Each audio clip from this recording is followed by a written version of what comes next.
삶의 작은 일에도 그 맘을 알기 원하는 그 길, 그 좁은 길로 가기 원해.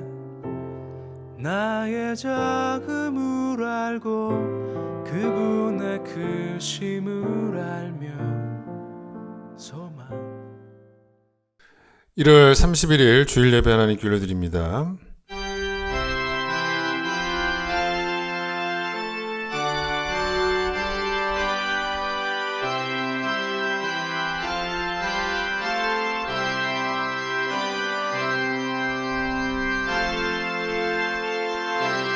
오직 여호와는 그 성전에 계시니 온 땅은 그 앞에서 잠잠할지니라. 기쁨으로 여호와를 섬기며 노래하면서 그의 앞에 나아갈지어다. 하나님은 영이시니 예배하는 자가 영과 진리로 예배할지니라. 아멘.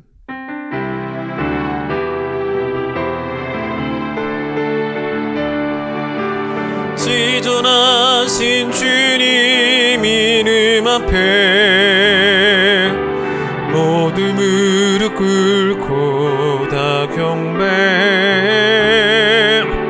거룩하신 주님 모자 앞에 엎드려 절하세. 예수는 그리스도, 예수는 주, 하나님의 영으로 경배드리리. 이 시간 우리의 죄악을 하나님께 고백하겠습니다.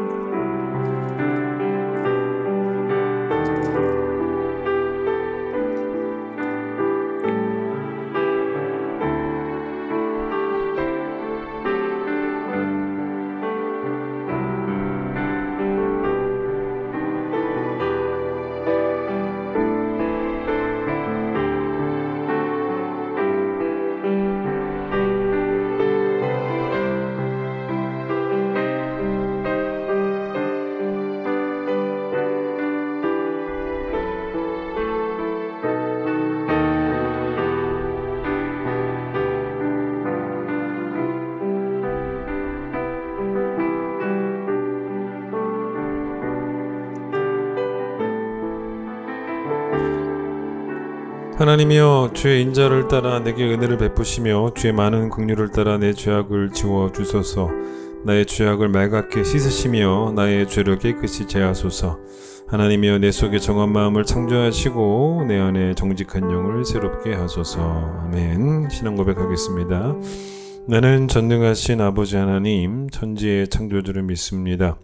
나는 그의 유일하신 아들 우리 주 예수 그리스도를 믿습니다. 그는 성령으로 잉태되어 동정녀 마리아에게서 나시고 본디오 빌라도에게 고난을 받아 십자가에 못 박혀 죽으시고 장사된 지 사흘 만에 죽은 자 가운데서 다시 살아나셨으며 하늘에 오르시어 전능하신 아버지 하나님 우편에 앉아 계시다가 거기로부터 살아있는 자와 죽은 자를 심판하러 오십니다. 나는 성령을 믿으며 거룩한 공교회와 성도의 교제와 죄를 용서받는 것과 몸의 부활과 영생을 믿습니다. 아멘. 269장입니다.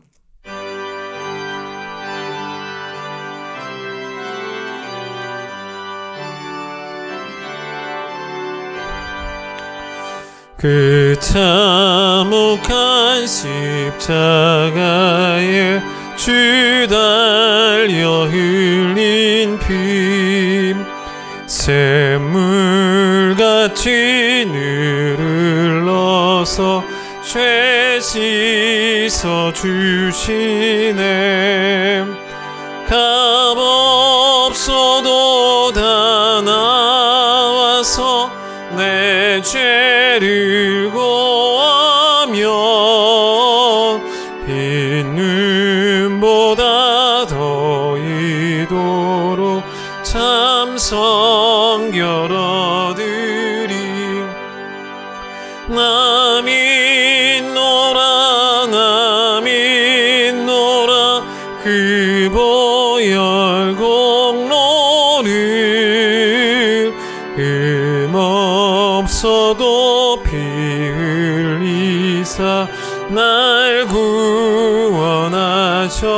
주시옵네. 저 흉악한 한강도는 제 죄를 깨달아 죄 없으신 주 예수를 구주로 믿었네. 내 지은 죄 흉악하나 주 예수 믿으면 용서받은 강도같이 곧 구원 얻으리. 나 믿노라 그 보혈 공로를 흠없어도 피 흘리사 날 구원하셨네. 온 백성의 죄 사하신 하나님 어린 양, 그 십자가 지심으로 온 인류 구했네. 저 영원한 새 나라에 다 같이 모여서 금고문고 한곡조로 새 노래 부르리. 나 믿노라 그 보혈 공로를 없어도 피 흘리사 날 구원하셨네. 빌립보서 2장을 보겠습니다. 빌립보서 2장 5절로 11절. 신약 319페이지 빌립보서 2장 5절로 11절. 제가 읽겠습니다. 너희 안에 이 마음을 품으라. 곧 그리스도 예수의 마음이니 그는 근본 하나님의 본체시나 하나님과 동등됨을 취할 것으로 여기지 아니하시고 오히려 자기를 비워 종의 형체를 가지사 사람들과 같이 되셨고 사람의 모양으로 나타나사 자기를 낮추시고 죽기까지 복종하셨으니 곧 십자가에 죽으심이라. 이러므로 하나님이 그를 지극히 높여 모든 이름 위에 뛰어난 이름을 주사 하늘에 있는 자들과 땅에 있는 자들과 땅 아래에 있는 자들로 모든 무릎을 예수의 이름에 꿇게 하시고 모든 입으로 예수 그리스도를 주라 시인하여 하나님 아버지께 영광을 돌리게 하셨느니라. 아멘. 오늘은 문은숙 권사님 기도해 주시겠습니다. 자기 아들을 아끼지 아니하시고 우리 모든 사람을 위하여 생명까지 내어주신 귀한 사랑에 감사드리며 이 시간 온몸과 정성을 다해 예배 드립니다. 벌써 2021년도도 한 달이 지나가고 있습니다. 뒤돌아보면 코로나19로 인해 경제적으로 정신적으로 힘든 시간들이었지만 그 시간들 가운데서도 쉬지 않고 말씀으로 다가와 주시고 무엇보다 하나님께 기대어 서고 주님 그늘 아래 거하는 것이 얼마나 큰 복인지를 깨닫게 해주심을 감사드립니다. 나의 힘으로 버티어 서고 있는 것을 내려놓고 하나님께 깊이 뿌리를 내려서 어떤 두려움도 거뜬히 이겨내어 하나님 사랑, 이웃 사랑을 통해 예수를 평생 자랑하며 죽는 날까지 표대를 향해 달려나가는 저희들 되게 하여 주시옵소서. 사랑의 주님, 주님께서 이런 일 다 할 수 있냐고 물어보실 때 용감한 자 바울처럼 선뜻 대답하며 순종하는 자가 되기를 이 시간 기도합니다. 연약하고 부족한 저희들이지만 우리를 향한 하나님의 확정된 사랑의 은혜를 기억하여서 내게 있는 모든 것을 아낌없이 주께 드리는 헌신의 한계점이 깨어지는 믿음의 진보가 일어나게 해 주시옵소서. 사랑의 주님, 성도들 가운데는 육신의 질병으로 고통 가운데 있다면 육신의 아픈 고통을 줄여주시고 경제적으로 그리고 관계 속에서 힘이 들어 상처가 있다면 우리를 절대 포기하지 않으시고 사는 동안 우리를 살게 하시는 착한 일을 행하시는 평생의 능력이 되시는 주님께 소망을 두며 믿음으로 살아내는 자들 되게 하여 주시옵소서. 마음이 힘들고 어려워도 웃음과 용기를 잃지 않게 하시고 고통과 아픔 중에서도 섬기는 가족과 함께 기도하는 성도들이 있음을 기억하며 더욱 감사하는 믿음 허락해 주시옵소서. 사랑의 주님, 한국교회와 이 나라를 위해 기도드립니다. 먼저 한국교회가 주의 영광을 가리지 않게 하시고 주의 영광을 드러내는 사명을 잘 감당케 하여 주시옵소서. 또한 위정자들이 서로 화목하여 선한 일을 잘 이루어 나가며 올바른 양심과 책임감을 가지고 서로 연합하여 고통을 나누며 서로를 살리는 일에 지혜와 용기를 허락해 주시옵소서. 교회를 향한 세상의 비난 가운데서도 가장 낮은 곳에서 예수님처럼 바울처럼 살며 오직 예수, 오직 믿음, 오직 말씀만을 외치며 바른 복음을 전하고 계시는 이 땅 위의 수많은 목회자들과 선교사님들을 기억해 주시고 지치지 않는 열정으로 충성의 사명감을 잘 감당하는 자 될 수 있도록 성령님 함께하여 주시옵소서. 하나님의 사랑은 측량할 수 없음을 고백하며 이 시간 말씀을 듣습니다. 영상으로 드리는 예배, 유치부에서 작년에 이르기까지 드리는 모든 예배가 말씀 가운데 임재하시는 주님을 깊이 만나게 하시어 우리를 향한, 교회를 향한 선하신 목적과 선하신 뜻 안에 살아내어서 오늘보다 내일 더 깨닫고 더 감사하며 더 깊이 사랑하여 세상을 향한 담대한 복음의 증인의 삶을 살아낼 수 있도록 성령님 함께하여 주시옵소서. 단위에 세우신 목사님, 사도 바울처럼 오직 십자가의 사랑만 전하는 귀한 자 되기를 기도하며 들려주시는 귀한 말씀 하나라도 땅에 떨어지지 않게 하시고 그 어떤 것도 방해받지 않는 귀한 시간 되게 하여 주시오며 우리를 죄에서 구원하신 예수님 이름으로 기도드립니다. 아멘.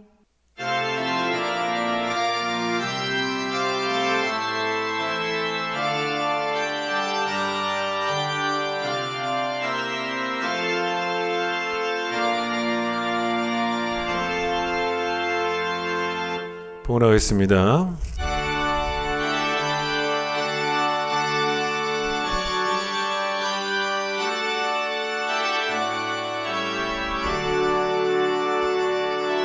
내게 있는 모든 것을 아낌없이 드리네.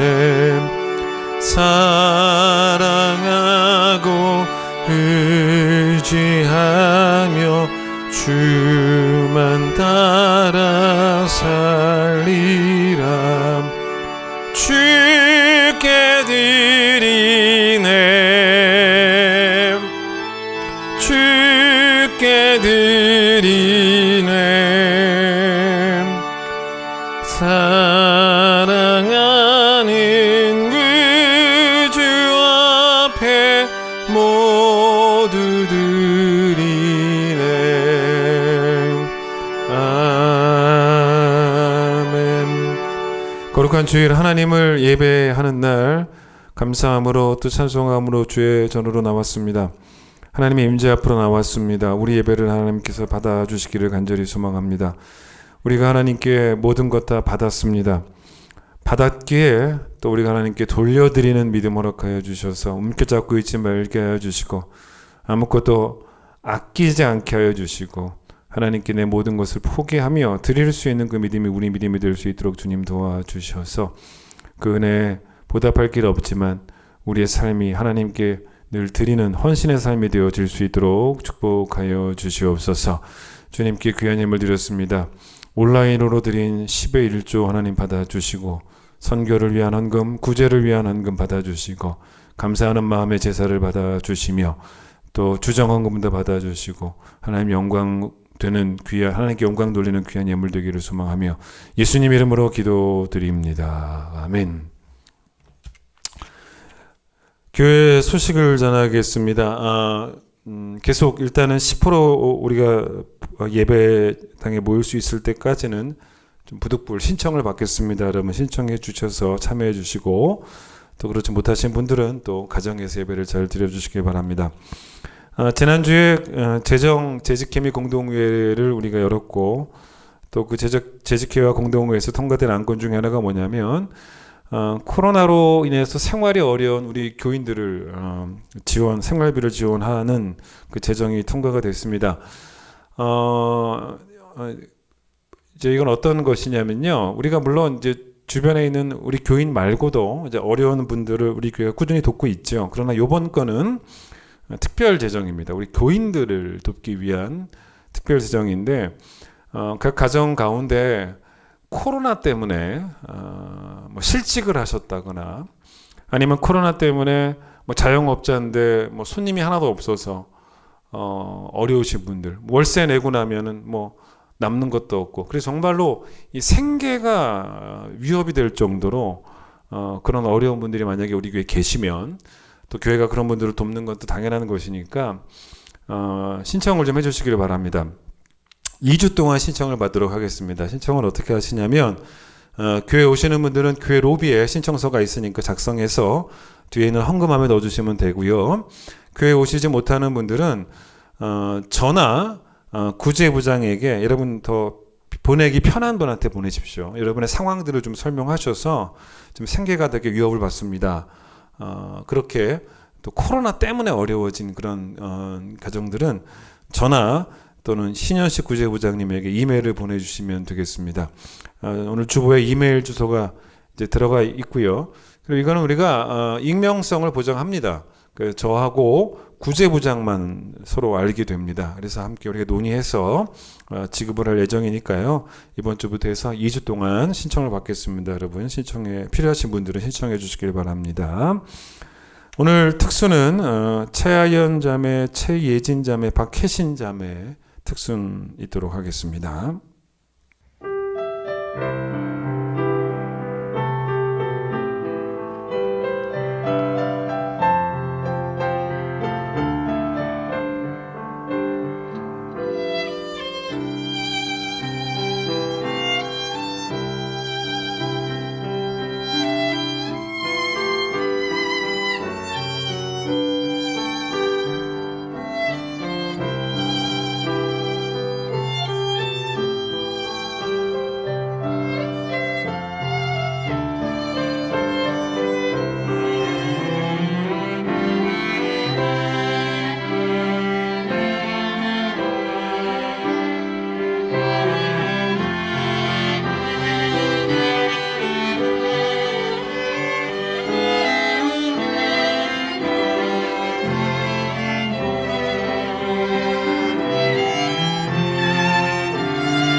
우리도 찬양하겠습니다.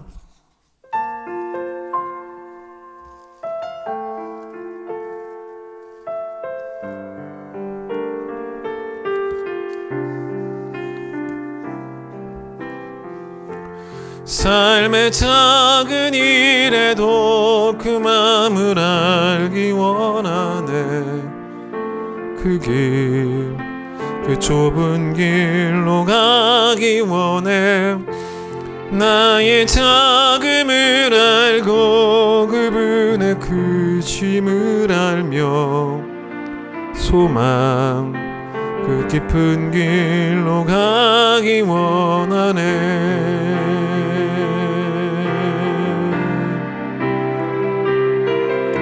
저 높이 솟을 산이 되기보다 여기 오름직한 동산이 되길.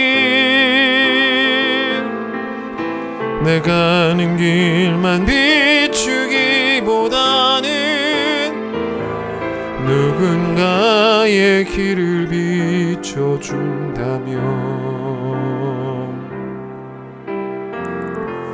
내가 노래하듯이 또 내가 얘기하듯이 살길 난 그렇게 죽기 원하네.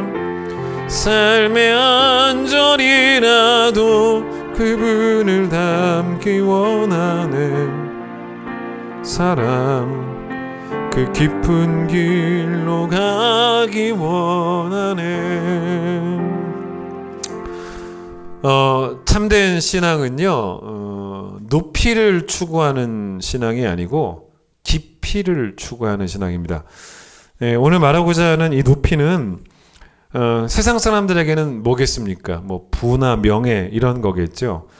뭐 세상이 말하는 상류층 뭐 그런 게 있고, 또 나도 그 상류층에 들어가고자 하는 야망이 있다면 그게 바로 높이를 추구하는 거죠. 그런데 이런 높이에 대한 이 야심은요, 야망은 사실은 세상에만 있는 게 아닙니다. 교회에도 있습니다. 근데 교회에서는 이게 뭐냐면 존경받는 사람이 되고 싶은 야심입니다. 이것이 예수님 시대의 이 종교 지도자들의 행태였어요. 그게 좋은 것이라면요, 옳은 것이라면 예수님이 이들을 향해서 뭐하러 화 있을진저라고 말씀을 하셨겠습니까마는 이들이 어떤 사람들이었는지 아십니까? 뭐 하나 진실된 것이 하나도 없었던 그런 사람들. 예수님이 이 사람들에 대해서 어느 정도로 말씀하셨냐면 마태복음 23장에서 화 있을진저 말씀하시면서 그들의 모든 행위를, 예수님 하신 말씀이에요. 그들의 모든 행위를 사람에게 보이고자 하나니라고 말씀하십니다. 모든 행위. 그러니까 뭐 하나 빠지지 않고 진짜 머리부터 발끝까지 뭐 다 모든 게 다 가짜였다는 거예요. 모든 행위니까. 그러니까 사람에게 보이고자 하면 여러분 그건 다 가짜입니다. 그래서 이들이 좋아하는 게 뭐냐면 예수님이 하신 말씀이에요. 시장에서 문안받는 것을 너무 좋아했고, 또 이들은 랍비라 칭함받는 걸 또 너무 좋아했다는 거예요. 여러분이 저를 뭐라고 부르십니까? 목사님이라고 부르지 않습니까? 다른 호칭이 없죠. 그런데 여러분이 저를 목사님이라고 부르는 게 문제가 아니고 제가 목사라고 불리는 것을 좋아한다면 그게 문제가 되는 거죠. 목사라고 성도들에게 내가 인사받는 거를 제가 만약에 좋아한다면 그게 문제라는 거죠. 왜냐하면 착각을 하는 거예요. 목사직을 높이라고 생각을 하는 권위적인 자세인 거죠. 진짜 성도는요, 높이가 아닌 깊이에 집중을 합니다.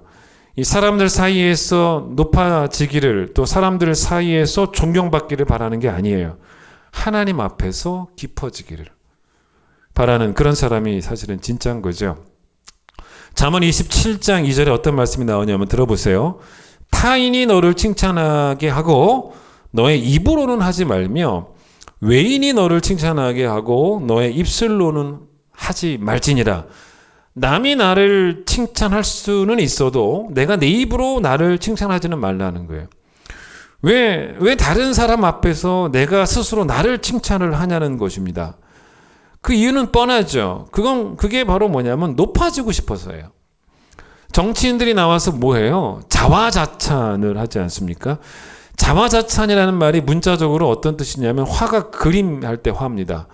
자기가 그림을 이렇게 그려놓고 너무 잘 그렸다. 야, 나 진짜 잘 그렸네.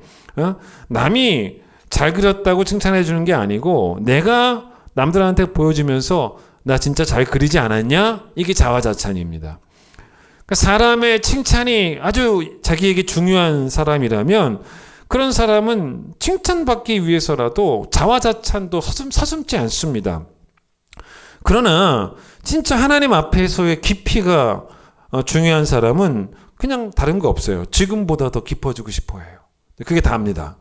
자, 오늘 본문에 우리가 이 배워야 될 그 예수님의 태도, 예수 그리스도의 마음, 너희 안에 이 마음을 품으라. 너희가 이런 예수님의 태도를 가져라. 예수님은 어떤 분이시냐는 거죠. 우리를 깊게 사랑하시기 위해서 높이를 포기하신 분입니다. 예수께서 만약에 그 높이를 내려놓지 않으셨다면 우리에게 천국이라는 축복도 허락되지 않았잖아요. 그래서 이것을 사도 바울이 오늘 본문 7절을 보세요. 7절에서 뭐라고 말하냐면 예수님은 자기를 비우셨다라고 표현을 합니다. 예수 그리스도는 그 높이를 측량할 수가 없는 분이신데 그런 분이 비우셨다는 거예요. 그런데 우리는 어때요?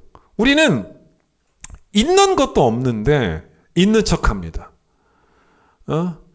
마치 우리는 비울 것도 없는데 있어야 비우죠. 근데 비울 것도 없는 우리가 마치 있는 척하면서 다른 사람들이 나를 부러워하기를 또 다른 사람들이 나를 존경해 주기를 바라는 이제 그런 어떤 모습들을 갖고 있다는 거죠. 높이의 특징이 뭔지 아십니까? 높이는 보인다는 거예요. 깊이는 안 보이잖아요. 제가 오늘 높이, 깊이 이런 얘기를 하는데 여러분 이 길이에 대해서 길이를 한번 생각해 보겠습니다.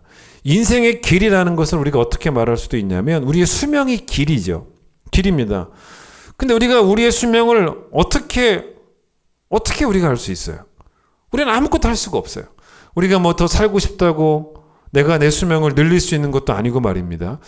그래서 이것을 야고보서 4장 14절에서 어떤 말씀이 나오냐면 내일 일을 너희가 알지 못한다라고 말합니다. 확실한 건 뭐냐면 내가 지금 숨을 쉬고 있다면 그건 확실한 거예요. 내가 지금 숨을 쉬고 있다는 것. 내가 지금 숨을 쉬고 있다고 나는 지금 말해도 되고 숨을 쉬고 있다면 또 그렇게 내가 믿고 알아도 돼요. 그런데 나에게 내일이 허락될지는 누구도 알 수도 확신할 수도 오늘 말할 수도 없어요. 계속해서 여러분 야고보서 이 말씀을 들어보세요. 내일 일을 너희가 알지 못하는도다. 너희 생명이 무엇이냐? 너희는 잠깐 보이다가 없어지는 안개니라. 우리의 생명을 야고보서에서 뭐에 비유하냐면 여러 가지 비유할 수 있겠지만 성경은 그래봐야 고작해봐야 안개라는 거예요. 생명이 안개라는 것입니다. 안개의 특징이 뭡니까? 안개는 오랫동안 존재하지도 않아요. 새벽에 이렇게 출근하는 길에 여러분 차를 몰고 가다가 자유로에서 봤던 그 안개가 돌아오는 퇴근길에 있기는 쉽지 않죠. 그러다가 또 게다가 또 안개는 어떻기도 하냐면 또 가벼워요. 이게 바람만 불어도 이리저리로 흩어져 버리는 것이 또 안개의 특징입니다. 성경은 우리의 생명을 그렇게 표현해요. 안개 정도입니다. 안개 정도. 근데 안개 정도로만 비유하지 않고 여러 가지 다른 비유들을 가지고 말하는데 시편 39편 5절에서는 우리의 인생이 짧아도 너무 짧으니까 손 한 뼘만큼 짧다고도 말하고요. 시편 102편 11절에서는 나의 날이 기울어지는 그림자 같다. 그리고 내 생명이 풀에 시들어짐 같다라고 말합니다. 정오의 그림자는 보통 어떻습니까? 짧아요.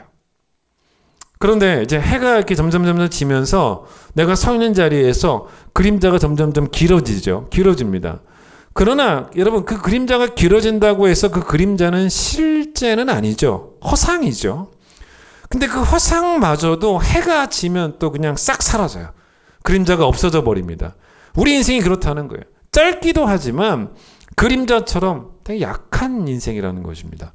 우리 인생을 그래봐야 또 풀에 비유하고 또 여러분 욥기 14장 2절에서는 우리 인생을 그래봐야 꽃에 비유합니다. 목사님, 꽃은 더 난 게 아닙니까? 낫긴 뭘 낫습니까? 꽃도 한 해 내내 피는 꽃이 어디 있어요? 그냥 금세 또 지죠. 성경 어디에도 여러분 우리 인생을, 우리 생명을 흔들리지 않는 반석이다라고 말하는 것이 없어요.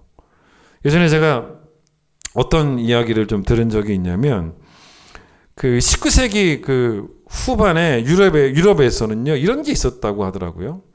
그 오랜 기간 동안 단식을 하는 그런 광대를 지켜보는 그런 공연이 있었다라고 하는 것을 제가 TV에서 들은 적이 있어요. 근데 이게 처음에는 이제 여러분 이 단식을 하는 광대가 단식을 하는 거예요. 안 먹는 거죠. 며칠 동안, 되게 오랫동안. 근데 이게 처음에는 사람들에게 이제 관심을 끈다는 거예요. 철장 안에 사람이 갇혀서 광대가 들어가 있는 거예요. 사람들이 이제 뭘 보냐면 이 사람이 언제까지 단식을 할 수 있을지 관심을 가지고 보는 거죠. 갈비뼈가 앙상하게 드러나기 시작합니다. 그래서 그 모습을 보려고 사람들이 처음에는 관심을 가지고 밤중에도 그 사람을 보기 위해서 찾아오기도 하고, 누군가의 허기짐이잖아요. 누군가의 고통을 이제 관람하는 겁니다. 그런데 이제 그렇게 처음에는 이제 관심 있던 사람들이 나중에는 또 어떤 감정도 생기냐면, 이 사람 되게 불쌍하다. 연민의 감정도 좀 느끼기 시작하고. 근데 이제 이런 공연이 계속 반복이 되니까 사람들은 이제는 더 이상 뭐 관심도 안 가지고, 또 연민의 감정은 더 이상 없고, 뭐 관심도 없고 연민도 없고. 여러분, 물론 이런 공연 자체도 말이 안 되는 공연이죠. 단식을 공연하는 게 어디 있습니까? 말이 됩니까? 또 그걸 재미있다고 보는 사람들도 문제가 있는 것이죠. 그런데 이게 아니고 진짜 실제는 뭐냐면 그런 공연이 아니에요. 그런 공연이 아니고 우리가 살아가는 세상에 굶고 있는 사람들, 아픈 사람들, 고난을 당하는 사람들은 공연이 아니고 실제입니다. 실제. 그런 사람들은 여러분 가깝게 내 교회 안에도 있어요. 그런데 그런 사람들에 대한 우리의 관심은 계속돼야 돼요. 혹시나 정오의 그림자처럼 우리의 관심이 짧지는 않은지, 더 높아지려고 하는 그 관심은 지금 당장이라도 막 바벨탑을 쌓을 기세를 부리면서 깊이에 대한 추구는 우리의 무관심의 영역이 되어버리고 말았다는 것입니다. 우리의 인생이 진짜 정오의 그림자처럼 짧죠. 또 해가 지면서 그림자가 길어져 보이는 것 같아 보이지만 그것도 사실은 사라질 그림자밖에 되지 않아요. 그렇게 우리의 인생이 짧은 생명이지만 그렇다고 해서 잘 보세요. 우리의 사랑의 유효기간이 정오의 그림자처럼 짧아서는 되겠냐는 것입니다. 인생이 짧다는 건 진리예요. 그건 진리입니다. 근데 그 진리에 우리는 손을 대지를 못해요. 인생의 길이를 우리가 손볼 수는 없어요. 그러나 내 사랑의 깊이든, 제 표현을 들어보세요. 내 사랑의 깊이든, 내 믿음의 깊이든, 내 소망의 깊이든, 다른 말로 바꾸면 내 신앙의 모든 영역이에요. 세 가지를 말한다면 믿음, 사랑, 소망이죠. 사랑, 믿음, 소망이죠. 내 신앙의 깊이는요, 얼마든지 내가 손을 댈 수 있는 영역이에요. 아니, 손을 대야 합니다. 깊이는 우리의 몫이에요. 길이는 하나님 몫이지만 깊이는 우리의 몫입니다. 그래서 성경이 우리의 몫이 깊이니까 우리에게 오래 살라라고 명령하지는 않아요. 그러나 성경은 우리에게 깊어지라고 명령을 합니다. 그 명령에 순복하는 자가 진짜 성도고, 자, 높이는 보이죠? 그리고 사람들은 이 보여지는 걸 좋아합니다. 그래서 사람들은 보여주고 싶어서 높이에 열광을 합니다. 그런데 깊이의 특징은 뭐냐면 보이지를 않아요. 그래서 안 보이니까 사람들은 무관심해요. 보이지 않는 부분까지 내가 지금 신경 쓸 필요가 있겠냐는 것입니다. 그러나 진짜 성도는 보이는 부분을 꾸미는 성도가 아니고 진짜 내 신앙의 모든 영역, 즉 보이지 않는 모든 영역을 관리하는 성도. 그게 진짜거든요. 그러니까 신앙의 영역 가운데 이제 뭐 사랑을 한번 예를 들어 본다면, 이 높이가 목적인 그 사람들이 사람을 깊이 사랑하는 걸 봤습니까? 그런 사람은 없어요. 사람조차도 내가 높이 올라가는 일에 보탬이 되면 그런 사람이라면 수단으로서 만나요.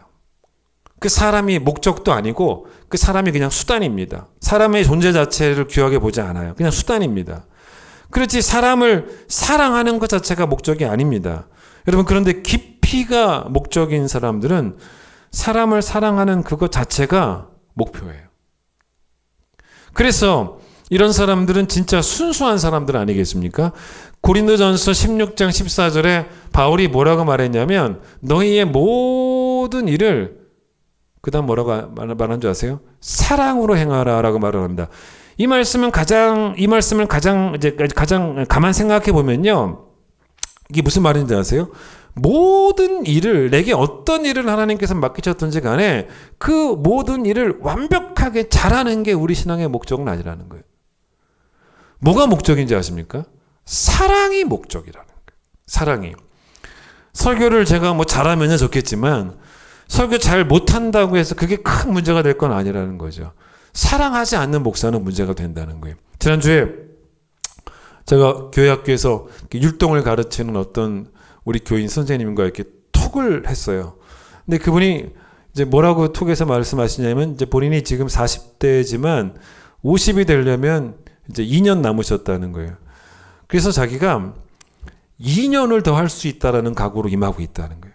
지금 막 머리도 안 따라가고 몸도 안 따라가는데 속상하지만 내가 2년은 아직 50이 아니니까 2년은 더 할 수 있지. 예전 같으면 진짜 마음에 들 때까지 했을 것 같은데 이제는 조금 부족해도 내가 정말 즐거운 마음으로 감사한 마음으로 이렇게 하고 있다라고 저한테 톡을 보내셨어요. 그래서 제가 그분에게 뭐라고 답을 보냈냐면 집사님 모든 일을 사랑으로 행하라고 말씀하셨습니다. 50이 넘어도요. 사랑만 넘쳐나 하시면 돼요. 몸은 예전 같지 않아도 사랑은 예전보다 더 깊어질 수 있는 거 아니겠습니까? 제가 그렇게 답을 드렸어요. 이건 여러분 능력의 수준의 문제가 아니고 사랑의 깊이의 문제예요. 높이를 추구하는 사람들은 이 보여지는 부분을 꾸미는 일에 시간과 열정을 다 쏟아붓지만 깊이를 추구하는 사람들의 특징은 뭐냐면 하나님이 내 깊이의 증인임을 잊지 않는 사람들이에요. 그게 무슨 말이냐? 나와요 성경에. 일단 그걸 보기 전에 바울이 그의 서신서에서 자주 사용하는 표현이 하나가 뭐냐면 이렇게 말해요. 풍성하기를 구하라. 풍성하기를 구하라 라는 표현을 자주 씁니다. 여러분 이게 어떤 거냐면 여러분 풍성이라는 단어, 풍성하기는 다른 말로 바꾸면 뭔지 아십니까? 깊어지라는 거예요. 높이가 풍성하다는 말이 있습니까? 없어요. 높이에는 풍성이라는 단어를 쓰지는 않습니다. 풍성은 깊이를 말할 때 쓰는 거예요. 명절에 이제 명절 다가오죠. 여러분 설날이 다가오는데 음식을 담는 그릇을 한번 생각을 해보세요. 음식을 많이 담으려면요, 음식을 담는 그릇이 깊어야 해요. 깊어야 합니다. 간장 종지를 가지고 우리가 거기에다가 음식을 찍어 먹는 간장을 아주 얇게 담아낼 수는 있을지 모르겠지만 그 간장 종지에다가 국도 못 담고요, 밥도 못 담고 명절에 먹는 뭐 갈비찜도 못 담아요. 사랑이 풍성해진다라는 것은 여러 가지 의미가 있겠지만 사랑이 깊어질수록 즉 사랑이 풍성해지면 내가 품을 수 있는 사람, 내 마음에 담을 수 있는 사람. 여러분 높이에는 아무것도 못 담아요. 높이는 담지 못합니다. 그러나 깊이는 담는 거예요. 그런 사람들을 자꾸 담아내는 거죠. 내가 내 마음에 담을 수 있는 사람들이 많아지는 것. 바울이 이 사랑에 대해서 깊이를 추구했다라는 것을 어떻게 알 수 있냐면요. 자, 오늘 보면 1장, 빌립보서 1장을 잠깐 펴보세요. 거기 잠깐 이 8절과 9절을 제가 한번 읽어보겠습니다. 8절 9절. 내가 예수 그리스도의 심장으로 너희 무리를 얼마나 사모하는지 하나님이 내 증인이시니라. 내가 기도하노라. 너희 사랑을 지식과 모든 총명으로 점점 더 풍성하게 하사. 라고 말합니다. 8절은 바울 이야기고요. 9절은 성도들에 대한 기도예요. 근데 이런 바울이 어떤 사람인지 한번 볼까요? 여기 지금 뭐라고 나왔냐면 바울이 이렇게 말합니다. 예수 그리스도의 심장으로 너희 무리를 얼마나 사모하는지 하나님이 내 증인이시다라고 말하는데, 이게 바울이 이 사랑에 관해서 깊이를 추구했다라는 걸 보여주는 본문입니다. 인생 살다 보면 여러분 누군가가 이렇게 부러울 때가 있죠. 나도 저 사람처럼 뭐 돈이 많았으면 좋겠다, 뭐 잘생겼거나 이뻤으면 좋겠다, 뭐 능력이 많았으면 좋겠다, 저 사람의 지식이, 뭐 저 사람의 명예가, 뭐 저 사람의 부가 내 것이었으면 좋겠다, 뭐 그런 부러움들이 있을 수 있습니다. 근데 여러분 바울 서신서를 읽어보십시오. 바울의 그 신앙을 읽어보세요. 바울에게는 그런 부러움 자체가 없어요. 바울은 딱 한 분만 부러워합니다. 딱 한 분을 부러워해요. 바로 예수 그리스도예요. 바울이 가지기를 원했던 건 다른 게 아니에요. 바울이 가지기 원했던 건 뭐냐면 누군가의 높이가 아니었어요. 여러분, 바울이 가지기를 원했던 건 누군가의 높이가 아니라 예수 그리스도의 깊이였어요. 그걸 가지고 싶어 했습니다. 그게 바로 뭔지 아십니까? 예수 그리스도의 심장을 가지고 싶어 했어요. 여러분, 예수 그리스도의 심장 안에는 깊이를 측량할 수 없는 사랑이 들어있어요. 근데 여러분, 바울이 그 깊이를 추구했다는 것을 여러분 어떻게도 알 수 있냐면 그리스도의 심장을 구했다는 것. 그런데 그것도 맞지만 또 하나가 뭐냐면 내가 그리스도의 심장으로 여러분을 사랑하는 줄 여러분이 알고 있지 않습니까? 라고 말해도 되는데 그렇게 말하지 않아요. 뭐라고 말하냐면 하나님이 내 깊이가, 사랑의 깊이가 어떤지 하나님이 증인이 되어주신다는 것입니다. 내 깊이를 아무도 모르죠. 오직 하나님만 아십니다. 설령 여러분이 사람들이 나에게 야, 저 사람 참 깊이 있다라고 칭찬을 해줘도 그건 팩트가 아닐 수가 있어요. 내 깊이가 어떤지를 제대로 아시는 분은 하나님 외에는 없지 않습니까? 우리 종종 이제 그런 말 하지 않습니까? 아, 진짜 인간적으로 너무나 어렵다, 이런 말을 해요. 야, 그 사람 사랑하는 일은 인간적으로 참 어렵다, 이런 말을 하지 않습니까? 아니, 이렇게까지 표현하기도 하죠. 그 사람 사랑하는 것은 인간적으로 불가능하다, 어렵다 정도가 아니고 우리는 불가능하다고 말합니다. 근데 그 말은 사실은 맞는 거예요. 맞아요. 맞습니다. 인간의 심장을 가지고는 절대로 사랑 못해요. 바울도 인간이에요. 바울이 하나님입니까? 바울이 예수 그리스도입니까?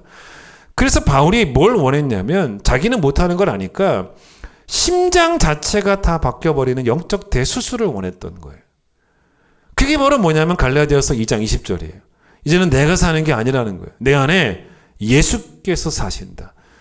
그렇게 자기가 그리스도의 심장으로 사랑한다고 말했던 바울이 빌립보 교회 성도들에게는 뭐라고 또 간구하며 기도했냐면, 다시 보세요. 19절. 여러분의 사랑이 어떻게 되기를? 점점 더 풍성해지기를, 더 깊어지기를 기도하고 있다는 겁니다. 사랑의 깊이를 추구하는 거예요. 로마서 16장을 보시면요, 바울이 동역자들의 이름을 쭉 열거를 해요. 지난주에 우리가 그 중에 누구를 봤냐면 브리스길라와 아굴라 부부 이야기를 들었습니다. 그런데 여러분 13절에 가서 바울이 어떤 이야기를 또 하냐면 이런 이야기를 해요. 들어보세요. 주 안에서 택하심을 입은 루포와 그의 어머니에게 문안하라. 그의 어머니는 곧 내 어머니라. 이렇게 말을 해요. 자, 루포와 그의 어머니를 이야기하는데 그의 어머니를 바울이 루포의 어머니를 자기 어머니라고 말을 합니다. 그러면 여러분 바울이 루포와 친형제 지간이었냐는 것입니다. 그건 아니에요. 근데 여러분 이건 뭘 의미하냐? 이게 바로 바울의 사랑의 깊이예요. 어쩌면 여러분 깊이는 뭐와도 같냐면 넓이와도 같은 거예요. 넓이와도. 내 육신의 어머니만이 내 사랑의 대상이 아니라는 겁니다. 루포의 어머니도 자기에게는 사랑의 대상이라는 거예요. 그러니까 여러분 깊이와 넓이는 사실 같이 가는 거예요. 요즘 제가 참아하지 못하는 말이 뭐냐면 여러분 제가 젊은 목사 아닙니까? 이런 말을 못하겠더라고요. 예? 제가 이제 40대일 때는 그래도 젊은 목사라는 말이 별로 부담이 되지 않았습니다. 제가 말해도 여러분도 뭐 그냥 그렇게 이상하게 들리진 않았을 건데 제가 이제 40대 초반에 이 교회를 이제 개척을 하면서 지금까지 이제 우리 교회 어르신들이 쭉 같이 있어 왔잖아요. 근데 이제 이분들이 어떤 분들이냐면 제가 지금까지 경험한 사랑이 뭐냐면 제 육신의 아버님보다 어쩌면 더 아버지 같은 사랑으로, 제 육신의 어머니보다 어쩌면 더 어머니 같은 사랑으로 저를 사랑해 주셨어요. 목사를 사랑하면 높아집니까? 그게 아니잖아요. 목사가 이 교회에서 어떤 특정한 성도를 높은 자리에 앉혀주는 어떤 권한이 있습니까? 그걸 바라고 저를 사랑하셨을까요? 아니, 그런 분이 어디 있어요. 그런 권한도 저에게 없고요. 근데 그렇지 않고 저를 사랑해 주시니 저는 뭘 느끼냐면 그 어르신들이 갖고 있는 사랑의 깊이를 느끼는 거예요. 제가 부족해서 그 사랑에 보답하지 못해서가 문제인 것이지, 마찬가지예요. 바울은 루포의 어머니에게 깊은 사랑을 받았어요. 근데 루포의 어머니도 깊은 사랑으로 사랑했던, 여러분, 그런 사람이 바로 바울이었다는 것입니다. 여러분, 정말로 우리가 꼭 배워야 되는 게 있습니다. 깊이와 넓이는 같이 가는 거예요. 높아지는 게 잘 되는 게 아니고요. 깊어지는 게, 넓어지는 게 잘 되는 거예요. 그게 성경이 말하는 잘됨입니다. 요즘 한국 교회를 향한 이 세상의 시선이요, 글쎄요, 모르겠어요. 뭐 저도 인생 오래 살진 않았지만 역대 최악인 것 같아요. 역대. 제가 살아본 인생 한 50년 인생 가운데, 저도 어차피 어머니 뱃속에서부터 예수 믿었던 사람이니까 진짜 역대 최악이라고 말해도 과언이 아닐까 싶어요. 이렇게까지 막 교회를 향해 세상이 뭐라고 한 적이 있습니까? 난리가 났어요. 난리가. 세상은 지금 막 뭐라고 말하냐면요, 또 교회냐 그래요. 또 교회냐. 어떤 그런 기사가 터질 때마다 또 교회야 이렇게 말하고 있습니다. 근데 우리가 왜 자꾸 교회만 가지고 뭐라고 말하느냐 라고 우리가 말하기에는, 여러분, 그럴 때는 아닌 것 같아요. 교회가 잘못하고 있는데 왜 교회만 가지고 뭐라 그러냐라고 말해서는 안 되잖아요. 물론 여러분, 이단에서도 확진자들이 계속 나오고 있어요. 그러나 뉴스를 보시면 알겠지만 교회에서도 계속 나와요. 한국 교회가, 저는 그 신뢰성을 잃어가는 이유 중에 하나가 저는 뭐라고 보냐면요, 교회가 공공성을 상실한 거죠. 저는 그걸 이유로 봅니다.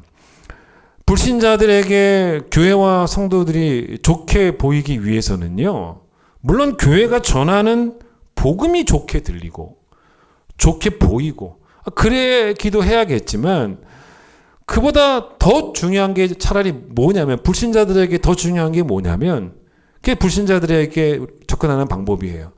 교회의 공공성이 얼마나 실천되고 있는가의 문제예요, 사실.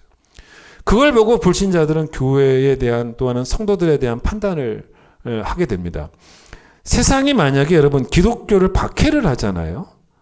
그래서 교회와 성도들이 박해를 받고 미움을 받는다면 그건 참아야 돼요. 견뎌야 됩니다. 그렇게 참고 견디면요, 하늘의 상이 커요. 맞습니다. 그러나 이게 그런 문제가 아니라니까요. 그럼 이걸 그렇게 접근하면 되니까 지금이 그런 문제입니까? 아니에요. 이건 그게 아니고, 정확히 팩트를 보세요. 지금의 문제는 뭐냐면 우리가 부당하게 박해를 받는 게 아니에요. 교회가 공공성을 상실해서 미움을 받는 거예요. 이거는 우리가 참고 견딜 게 아니고 우리가 회개해야 될 문제입니다. 어떤 목사님이 이런 말씀 하셨어요. 예수 그리스도의 삶에는 뭐가 있었는지 아느냐? 예수님의 삶에는 착함과 주변성이 있었다.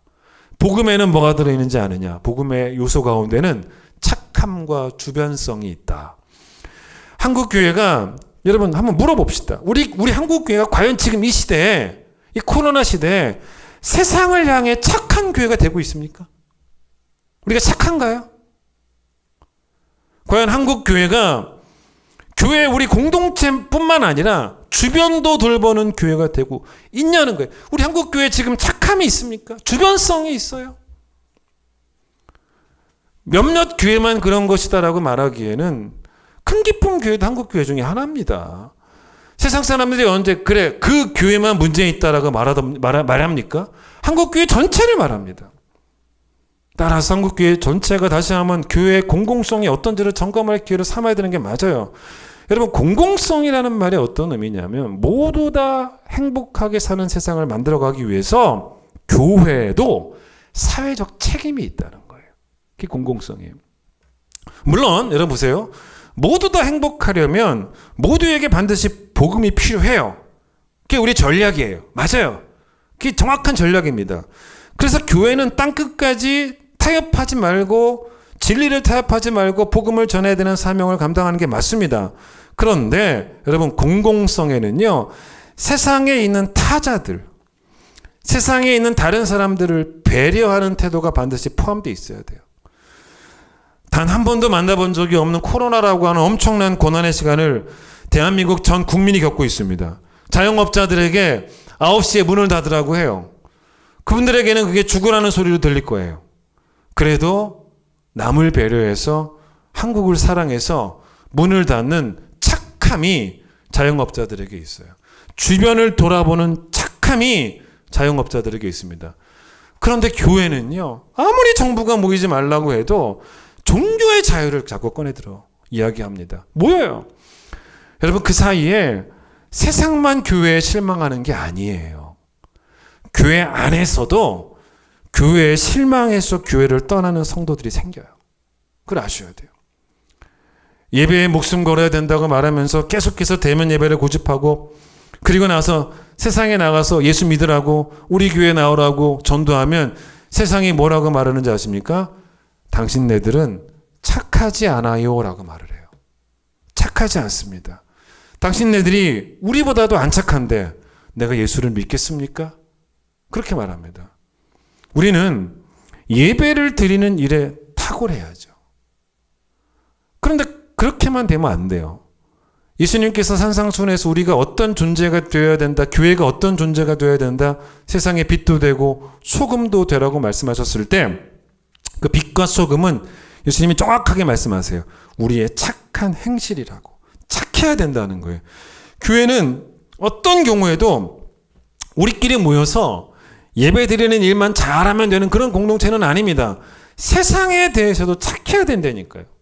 세상에 대해서도 빛의 책임과 소금의 책임을 감당해야 됩니다.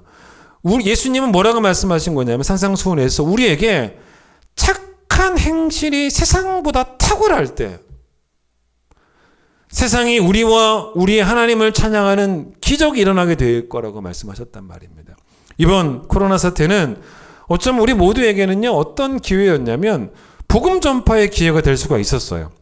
초대교회 성도들이 어떤 성도들이었습니까? 사도행전 2장 47절 하나님을 찬미하며 또 온 백성에게 칭송을 받으니 주께서 구원받는 사람을 날마다 더하게 하시니라. 이게 초대교회의 사실은 공공성이었어요. 우리의 착함이 세상 사람들보다 더 탁월했다면, 자영업자들보다 더 탁월했다면 코로나도 오히려 우리에게는 복음 전파의 기회가 될 수 있었던, 이건요 사실은 여러분 사이즈의 문제가 아닙니다. 물론 여러분 한국 교회는 사이즈가 더 커져야 되는 게 맞아요. 지금 대한민국 인구의 5명 중에 1명이 예수를 믿는다면 이보다 더 큰 사이즈가 되는 게 맞습니다. 그럼 분명한 이야기예요. 그러나 지금 한국 교회에 필요한 것은 사이즈의 부흥만이 아니라는 것입니다. 깊이의 부흥이에요. 깊이가 부흥해야 돼요. 우리가 하나님을 사랑해야 되죠.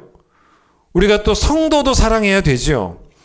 그 사랑도 계속 깊어져야 되겠지만 그런데 우리는 세상 사람들도 사랑해야 돼요.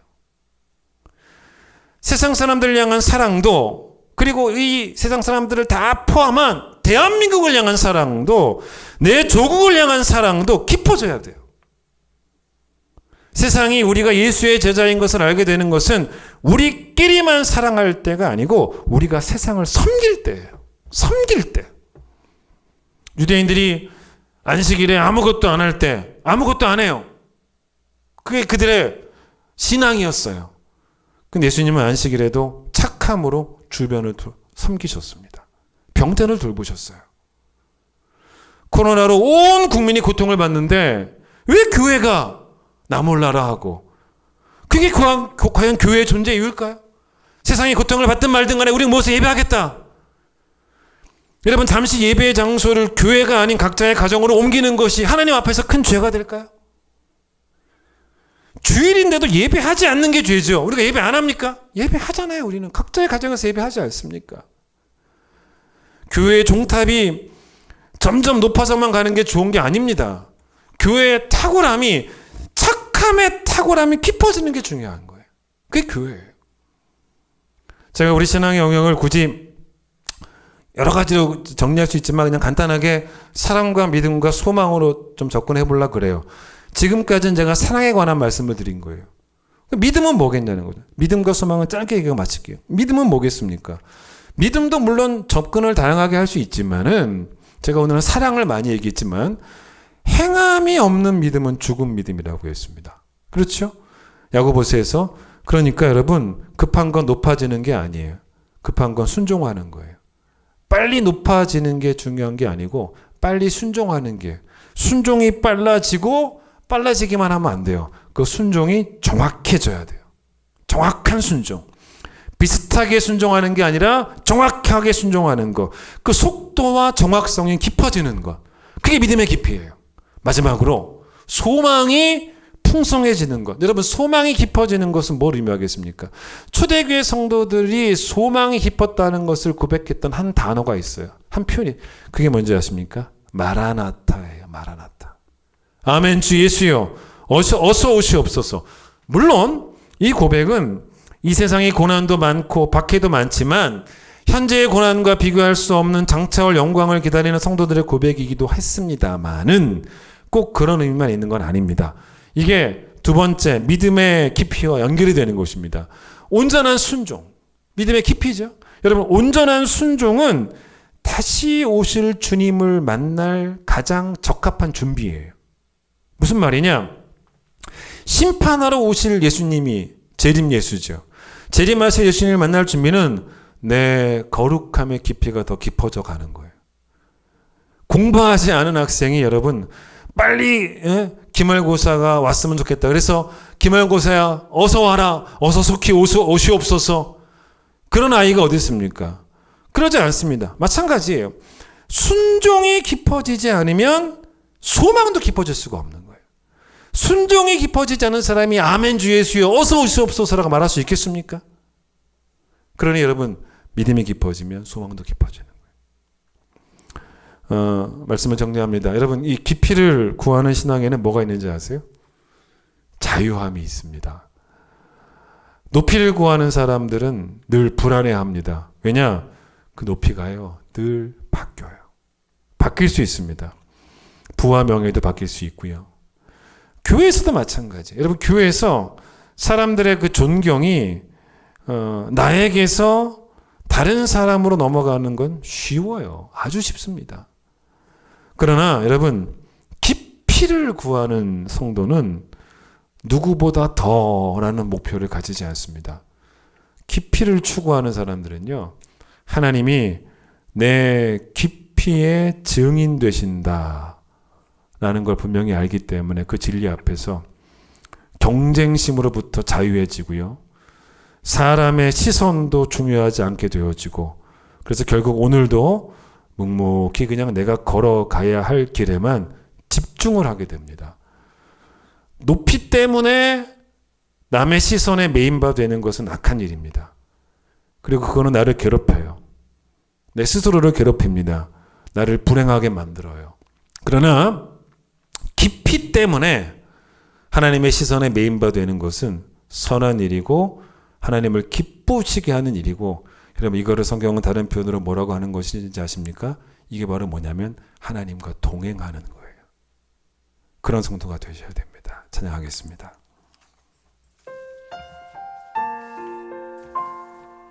깊이를 구하며 하나님의 시선에 메인바 되어서 하나님과 동행하는 삶을 살겠습니다.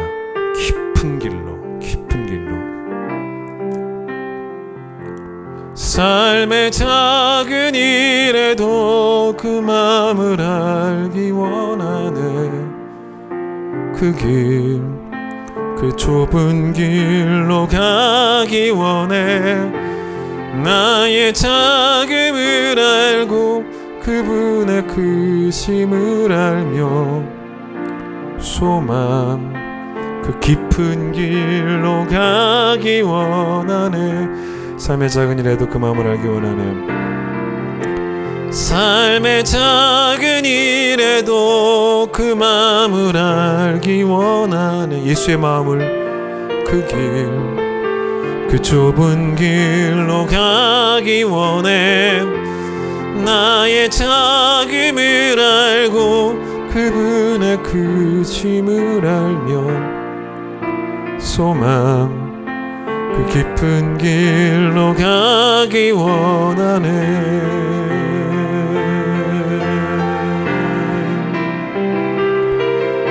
저 높이 솟은 산이 되기보다 여기 오름직한 동산이 되길. 내 가는 길만 비추기보다는 누군가의 길을 비춰준다면 내가 노래하듯이 또 내가 얘기하듯이 살길 난 그렇게 죽기 원하네. 삶의 한 절이라도 그분을 닮기 원하네. 사랑 그 깊은 길로 가기 원하네. 예수의 사람들이 품어야 되는 마음은 경쟁심이 아닙니다. 예수의 마음이에요. 예수 그리스도의 마음입니다.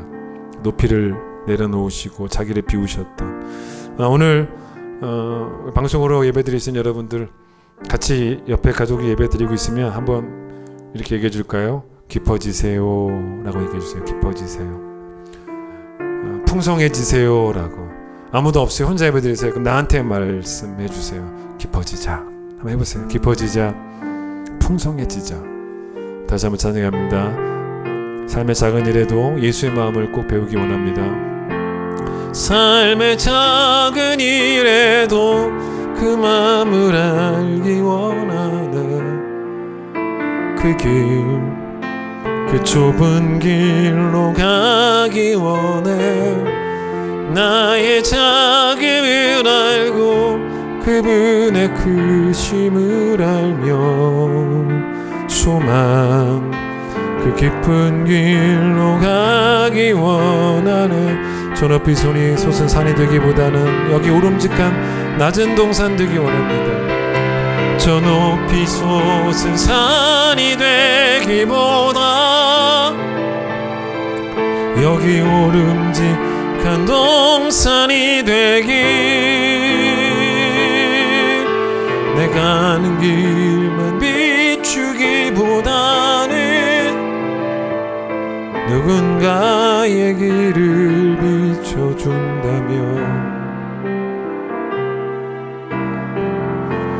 내가 노래하듯이 또 내가 얘기하듯이 살길 난 그렇게 죽기 원하네. 삶의 한 절이라도 그분을 닮기 원하네. 사랑 그 좁은 길로 가기 원하네. 그 깊은 길로 가기 원하네. 하나님, 높이의 반대말이 사실은 낮은 게 아닙니다. 그거는 낮다라고 말하는 게 아니고 깊다라고 말해야 되는 것입니다. 세상을 그 깊은 사랑으로 섬기셨던 그 예수 그리스도의 사랑으로 우리가 서로를 섬기고 또 이 세상도 섬기기를 원합니다. 한국교회가 이렇게까지 세상으로부터 지탄을 받았던 때가 있었던가 싶을 정도입니다. 하나님, 우리가 사이즈의 부흥도 물론 필요합니다. 그래서 우리는 또 복음을 전하기도 합니다. 그런데 우리의 착함이, 세상을 향한 착함이 부흥하지 않으면 우리가 전하는 복음들이 그들에게 받아들여질 수가 없게 되어져 버립니다. 하나님, 세상에 빛이 되고 소금 되는 교회 되게 하여 주시고, 우리 모든 성도들 하나님 사랑의 깊이와 또 하나님께 순종하는 그 믿음의 깊이와 다시 오실 주님을 기다리는 그 소망의 깊이가 깊어지면서 그렇게 하나님이 내 중심을 아시는데 그 중심을 하시는 하나님의 시선의 멤버 되는 것이 불편한 게 아니라 하나님과의 동행임을 아는 성도들이 될 수 있도록 주님 도와주셔서 더 깊은 길로 걸어가는 우리 모두가 되게 하여 주시옵소서. 이제 내시면 놀라우신 은혜와 하나님의 사랑과 성령의 역사하심이 깊이 있는 성도가 되기를 간절히 소망하는 우리 모두와 함께 하시길 간절히 축원하옵나이다. 아멘.